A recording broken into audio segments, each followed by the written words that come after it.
Assalamualaikum warahmatullahi wabarakatuh. Alhamdulillahi rabbil alamin.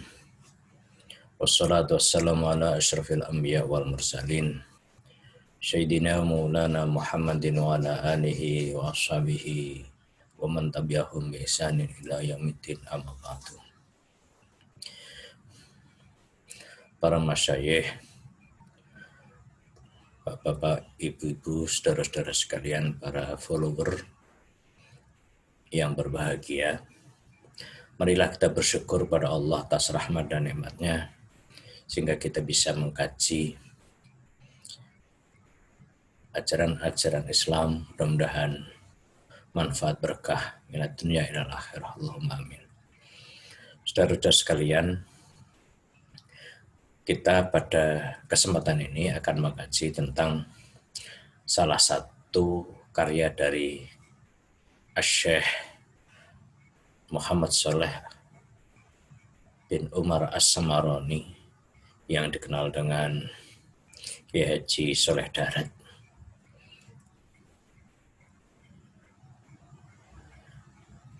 Nama beliau, nama asli Kiai Shalih Darat adalah Muhammad Shalih bin Umar As-Samarani, yang dikenal dengan Mbah Kiai Shalih Darat. Nama darat merupakan kawasan daratan di mana pada saat itu daerah darat atau kawasan darat itu adalah tempat mendaratnya bagi orang luar Jawa yang masuk ke Semarang. Sekarang kawasan darat itu disebut dengan Darat Tirto, tepatnya Jalan Kakap, Kelurahan Dadap Sari, Semarang Utara, Kota Semarang. Dari karya beliau ada sekitar 40-an, namun yang sudah ditemukan baru terkumpul sekitar 15 karya. Di samping karya beliau juga ada peninggalan beliau yang berupa Masjid Kiai Shalih Darat. Saudara-saudara sekalian, Syekh Shalih Darat lahir di desa Kedung Jumbleng, Mayong, Jepara pada tahun 1820 dan wafat pada 28 Ramadan, tepatnya tahun 1903. Usia beliau 83 tahun. Kemudian meninggal beliau di tanggal 28 Ramadan, kemudian diperingati haul beliau di Semarang, yaitu pada tanggal atau setiap tanggal 10 bulan Syawal pada setiap tahunnya. Beliau dimakamkan di Makbaroh Bergoto, Semarang. Nah, saudara-saudara sekalian, Kiai Shalih Darat atau Syekh Shalih Darat itu dikenal dengan julukan Maha Guru Ulama Nusantara, sehingga patut kita kaji karya-karya beliau karena beliau itu betul-betul memiliki sumbangsi besar bagi bangsa ini,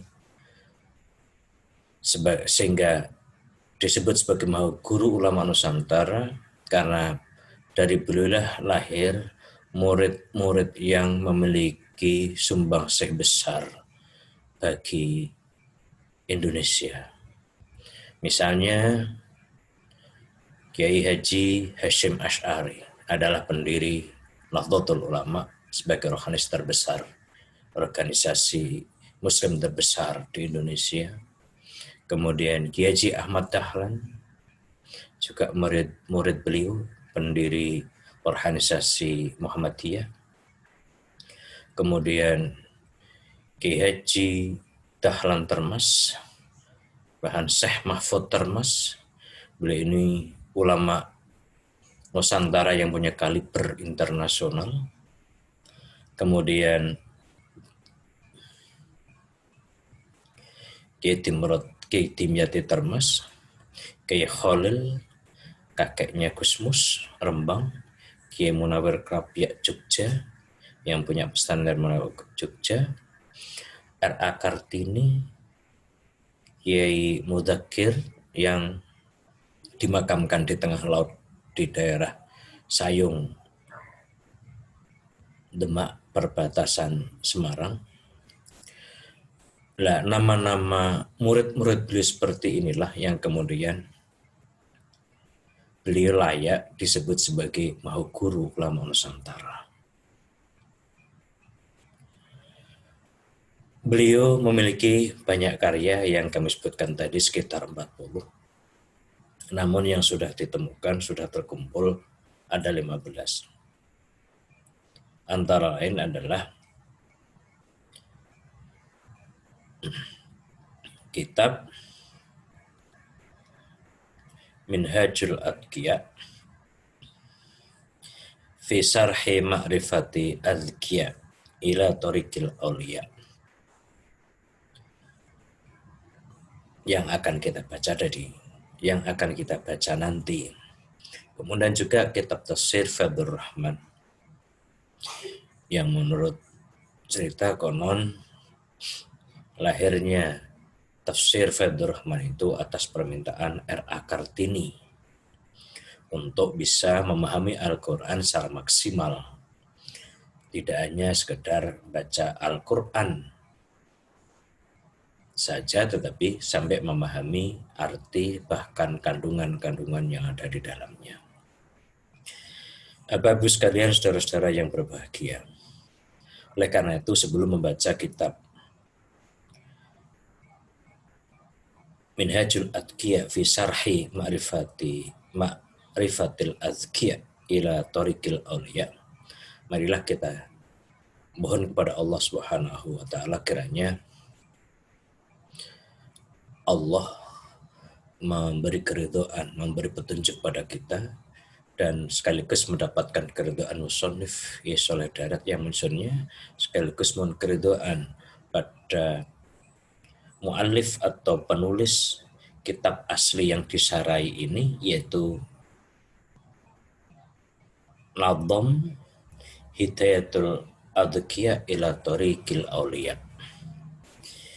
Ini penting karena apa yang dilakukan oleh Syekh Saleh Darat di dalam setiap menerjemahkan, setiap memberi tafsir terhadap kitab-kitab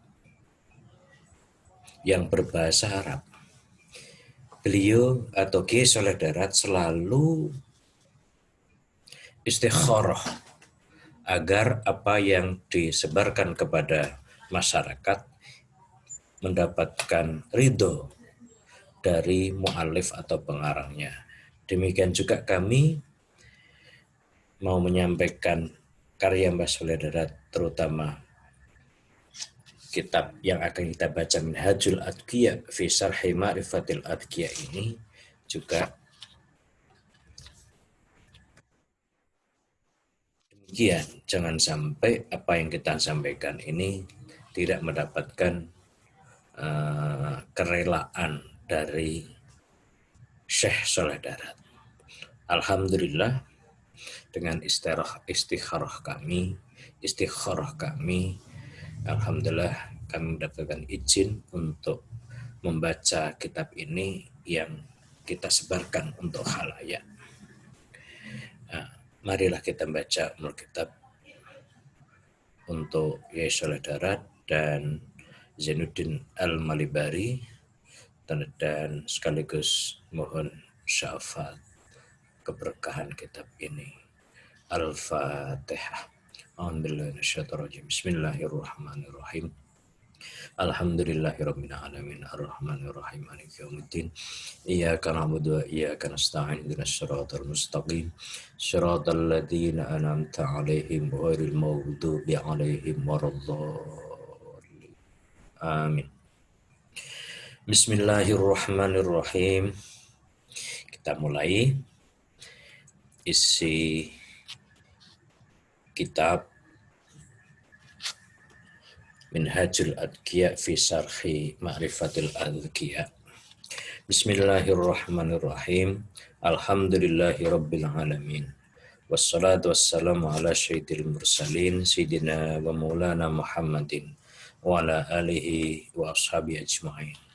Asyhadu an la ilaha illallah wahdahu la syarikalah wa asyhadu anna Muhammadan abduhu wa rasuluh sallallahu alaihi wasallam. Amma ba'du. Jadi kitab ini diawali dengan Alhamdulillah, hamdalah, dan salawat atas Nabi Agung Muhammad Sallallahu Alaihi Wasallam. Setelah itu dilanjutkan dengan syahadatain asyhadu an la ilaha illallah wa asyhadu anna Muhammadar Rasulullah. Amma ba'du. Jadi memang tradisi ulama dalam kitab-kitab itu selalu diawali dengan hamdalah dan sholawat.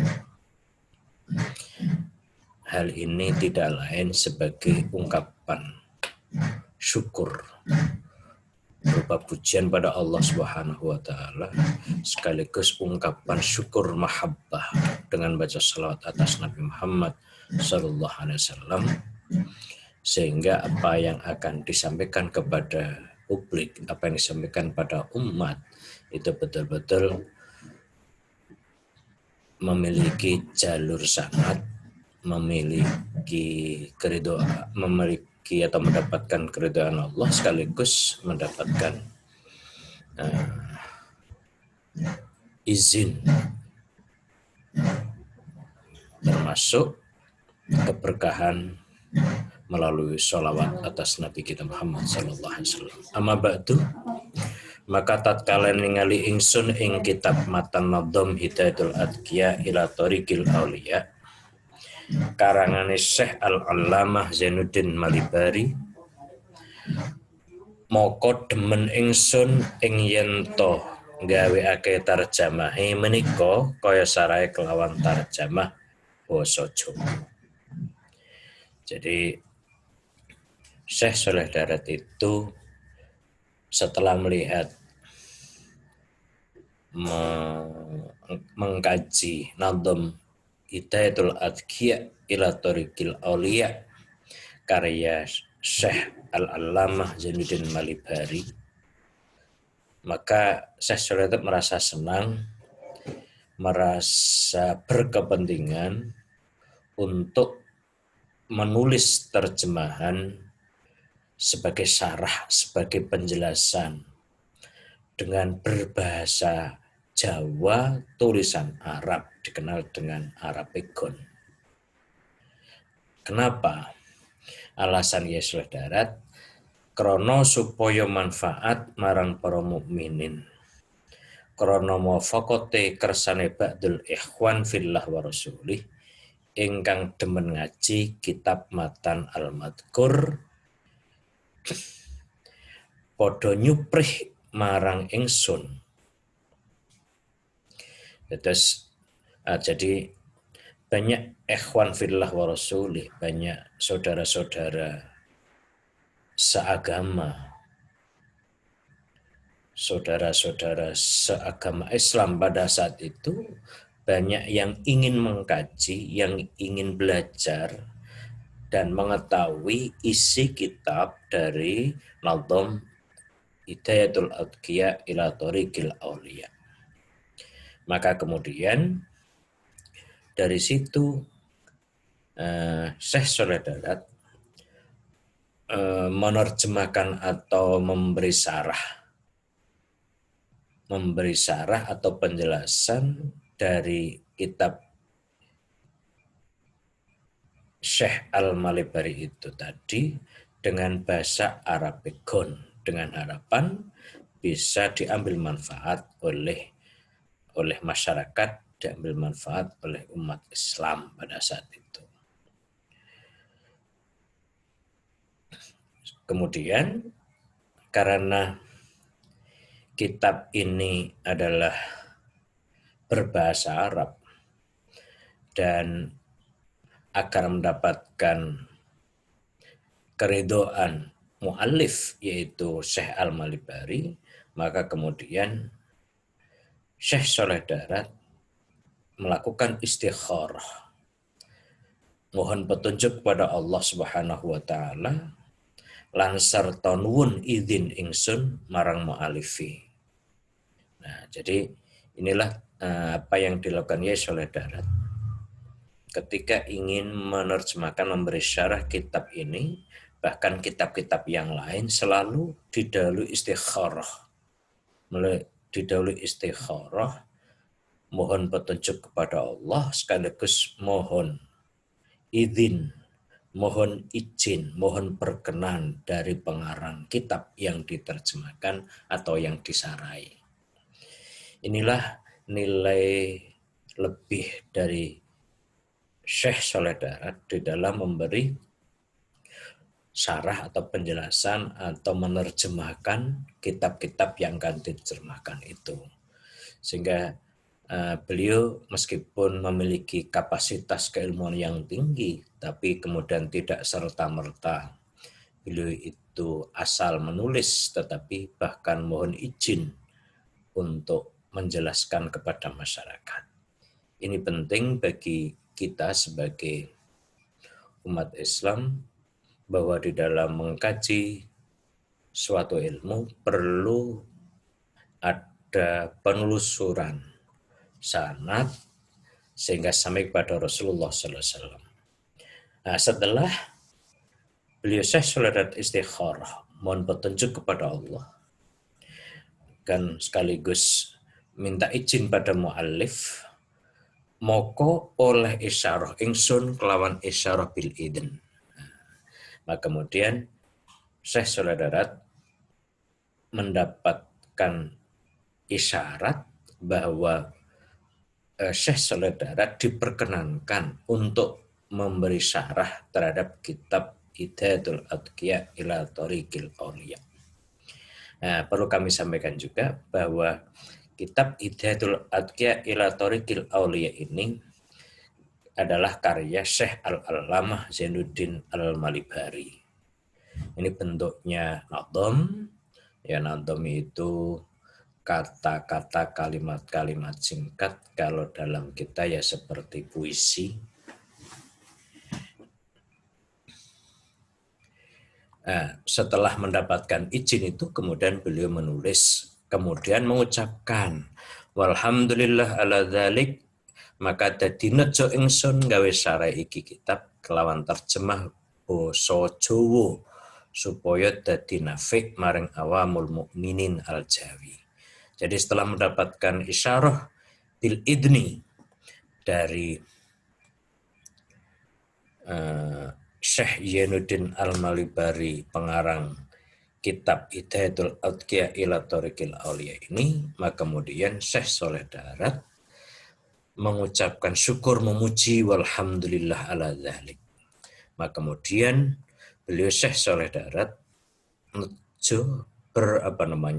bermaksud untuk membuat syarah ini dengan terjemah bahasa Jawa supaya menjadi manfaat bagi awamul mukminin al-Jawi, supaya manfaat bagi umumnya orang-orang mukmin yang ada di tanah Jawa. Jadi yang dikenal dengan Arab Pegon, tulisannya Arab tetapi isi bahasanya adalah bahasa Jawa. Dan ini memang pada saat itu sangat dimungkinkan tidak aman apabila syarah atau penjelasan dari kitab Quran atau hadis atau kitab-kitab itu tidak aman apabila diketahui oleh penjajah, dan sekaligus memiliki makna dakwah bagi masyarakat Jawa yang bahasa Jawa sudah tahu, kemudian sekaligus mempelajari tulisan-tulisan Arab. Maka banyak orang-orang tua kita yang sekitar usia 80 atau 90 itu banyak dari nenek moyang kita itu yang tahu bahasa Arab, bisa menulis Arab, bisa membaca Arab, tetapi tidak tahu bahasa Indonesia. Itu banyak. Jadi kenapa ditulis bahasa Arab tapi pegon, tulisan Arab tapi isinya Jawa? Karena alasannya Yesoleh darat, krono wus piro-piro ulama ingkang wis padha gawe sarai iki nadom kelawan tembung basa Arabe. Moko akeh ingkang padha durung ngerti angin ingkang ngerti ulamae. Jadi menurut pandangan Syekh Soleh Darat itu sebenarnya sudah banyak ulama yang memberi syarah nadom kitab Hidayatul Adqiya ila Thoriqil Auliya. Tetapi syarah itu juga berbahasa Arab. Kalau syarah atau penjelasan itu berbahasa Arab, maka yang tahu hanya ulama saja, yang tahu hanya orang-orang yang berilmu saja, yang tahu hanya orang-orang yang memahami bahasa Arab saja. Sementara masyarakat umum yang tidak tahu bahasa Arab tentu tidak tahu, tentu tidak ngerti, tidak paham. Sehingga yang memahami karena bahasa Arab, yang memahami hanya orang yang ngerti bahasa Arab, yaitu ulama. Anapun wong-wong awame Jawi, moko ora padha ngerti, balik ora padha ngrungu ceritane iki nadom. Moko ing hale to awamul Arab wal ajam iku mesti wajib ain ngaweruhi ceritane iki kitab nadom utawa misile iki nadom. Jadi menurut Syekh Soleh Darat itu orang Arab atau orang ajam, orang Arab atau orang luar ajam, termasuk jadi orang Arab atau ajam. Ajam itu adalah orang non-Arab. Jadi orang Arab atau orang non-Arab itu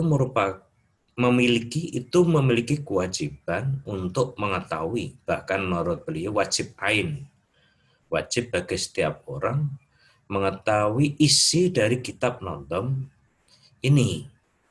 Nah, jadi ini maksudnya. Jadi jangan sampai karena berbahasa Arab itu berarti yang tahu, yang memahami hanya orang yang paham bahasa Arab, sementara orang non-Arab itu akan sulit memahami bahasa Arab itu. Maka disitulah Syekh Soleh Darat memberi syarah dengan bahasa Jawa, tulisan Arab.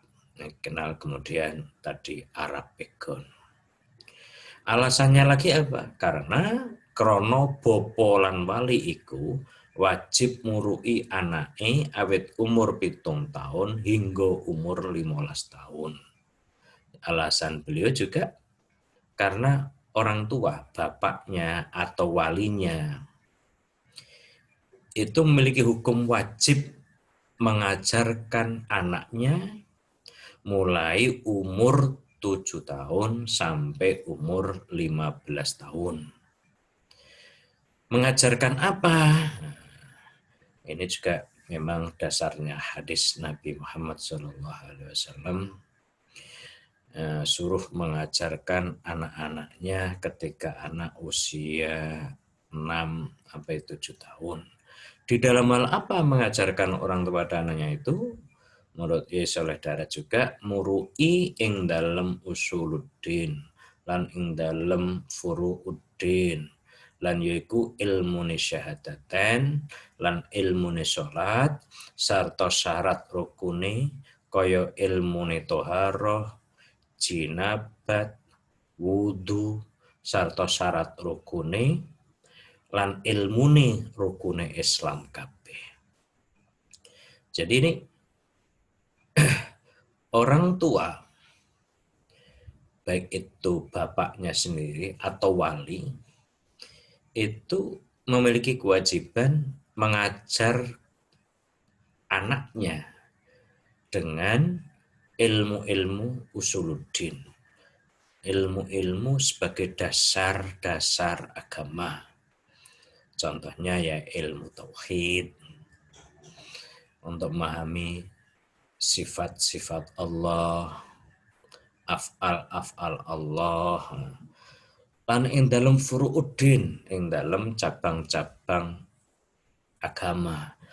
Lan yaitu ilmu tentang syahadatain, ilmu tentang sholat, syarat rukun sholat, kemudian ilmu untuk sholat, misalnya toharoh, bersuci, kemudian jinabat, membersihkan hadas besar, wudhu, membersihkan hadas kecil, serta syarat rukun dan ilmu dari rukun Islam semuanya. Jadi karena rukun Islam yang 5 itu mulai syahadat, sholat, puasa, zakat, haji, itu rukun Islam itu, maka kewajiban mengetahuinya adalah fardu ain atau wajib ain bagi setiap muslim. Moko dadi persifatan muslim lan wajib malih ngaweruhi arkan iman wal ihsan. Jadi di samping harus setiap muslim mengetahui arkanul Islam, rukun Islam, juga sekaligus setiap muslim memiliki kewajiban untuk mengetahui rukun iman dan ihsan. Moko dadi persifatan mukminin, moko ora sampurna namane mukmin yen ora kelawan takwa Allah Ta'ala. Jadi karena rukun Islam, rukun iman, dan kemudian ihsan, itu semua adalah menjadi sifat orang-orang yang beriman. Dan bahkan dijelaskan tidak sempurna orang mukmin, bahkan tidak bisa disebut sebagai mukmin apabila tidak ada takwa kepada Allah Subhanahu wa taala. Apa itu takwa? Yaiku ngelakoni perintah lan ngedohi cegah, yaitu takwa itu adalah menjalani perintah Allah dan menjauhi larangan-larangan Allah. Dijelaskan lebih lanjut, lan ora sampurno ibadah lan taat yen ora kelawan tinggal maksiat. Jadi tidak sempurna ibadah dan taat seseorang apabila orang mukmin tidak meninggalkan maksiat. Bahkan balik ora nomo taat yen ora tinggal maksiat. Bahkan tidak ada istilah taat apabila tidak meninggalkan maksiat. Nah, mulane ono setengah kersane para ulama sufiyah. Jadi sebagian dari ulama tasawuf itu bicara ora sah salat. Ora sah salat ana ing dalem bumi maudhubah utawa jarik maksub.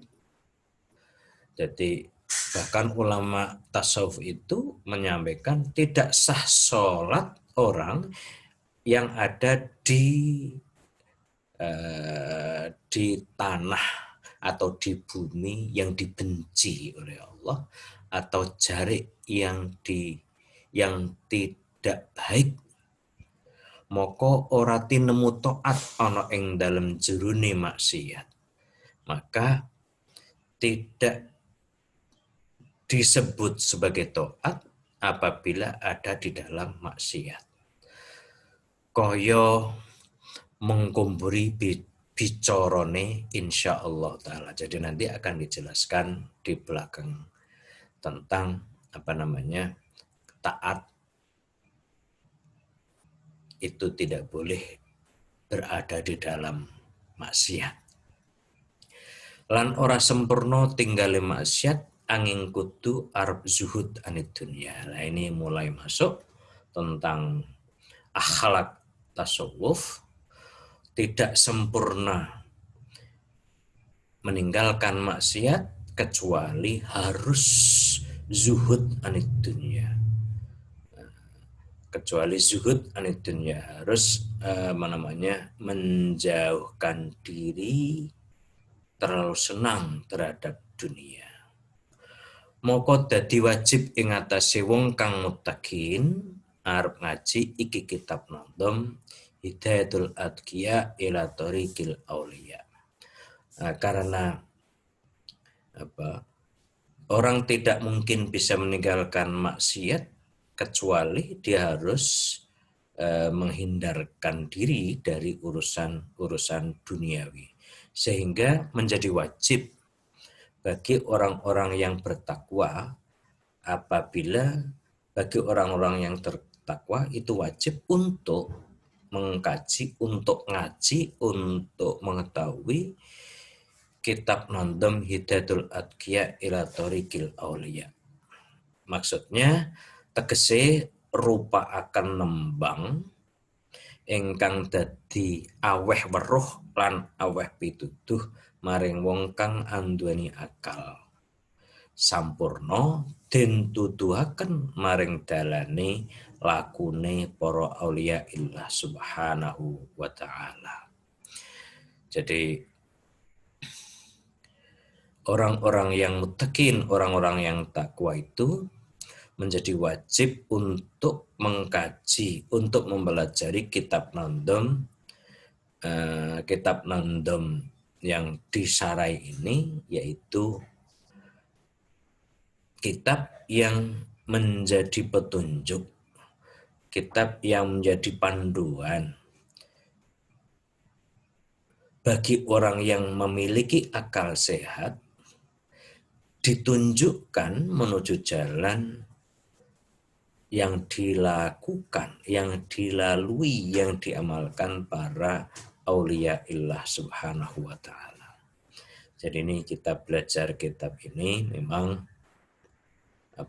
supaya kita bisa mengkaji, bisa mengambil pelajaran dari perjalanan para aulia, para kekasih-kasih Allah subhanahu wa ta'ala. Semawono ing atase wong kang wis umur 40 tahun moko hak wajib lamun ngawruhana critane iki kitab Nadham krana wis kasebut ing dalam hadis dawuh Gusti Rasul sallallahu alaihi wasallam, sapa-sapa wonge wis tumeka umure 40 tahun lan hale ora ngungkuli amale kebagusane ing atase alane maka becik sediakno wong iku marang isi neraka jahanam. Na'udzubillah min dzalik. Jadi menurut Syekh Sholeh Darat ini bahwa orang yang sudah usia 40 tahun maka wajib untuk mengetahui isi kitab Nadham ini. Karena di dalam hadis Nabi Muhammad SAW itu ngendika bersabda bahwa siapa saja orang yang sudah umur 40 tahun tetapi tidak naik, tidak meningkat amal kebaikannya, tidak lebih baik dari amal kebaikannya, tidak lebih banyak daripada kejelekannya, kata beliau, moko becik sediakno wong iku maring isi neraka. Maka sebaiknya disediakan isi neraka. Disinilah ada standar usia di dalam mengkaji atau menghayati Islam secara baik, yaitu ketika orang usia 40 tahun. Dan ini benar sebagaimana Nabi kita Muhammad SAW diangkat sebagai Rasul itu juga mendapat wahyu pertama itu juga ketika beliau yuswa 40 tahun. Jadi ini karena kita umatnya, maka usia 40 tahun itu merupakan standar usia, standar kedewasaan bagi orang yang ingin lebih menep. Artinya agar orang lebih menep Artinya ketika mengkaji terutama berkaitan dengan akhlak-akhlak yang mulia. Kiranya sementara sampai di sini mudah-mudahan manfaat. Kami akan berusaha setiap hari mengkaji ini sebagai bagian dari pengabdian Ustaz Wahid Hasyim yang karena memperoleh pesan dari Kiai Abdurrahman Wahid pada saat itu, pesan dari Gus Dur supaya mencari nama universitas itu sowan di Mabaroh Mbah Soleh Darat. Dan alhamdulillah kemudian nama universitas kami adalah Ustaz Wahid Hasyim, sehingga kami dari Universitas Wahid Hasyim merasa perlu untuk mengkaji kitab-kitab karya Syekh Soleh Darat sebagai tabarukan. Mudah-mudahan memberi manfaat bagi para penyelenggara, para pengelola, para dosen, para mahasiswa, dan para alumninya, bahkan bisa menyebar ke Nusantara, bahkan dunia. Amin Allahumma amin. Kurang lebihnya mohon maaf. Walafu minkum. Wallahul muwaffiq ila aqwamit thoriq. Assalamualaikum warahmatullahi wabarakatuh.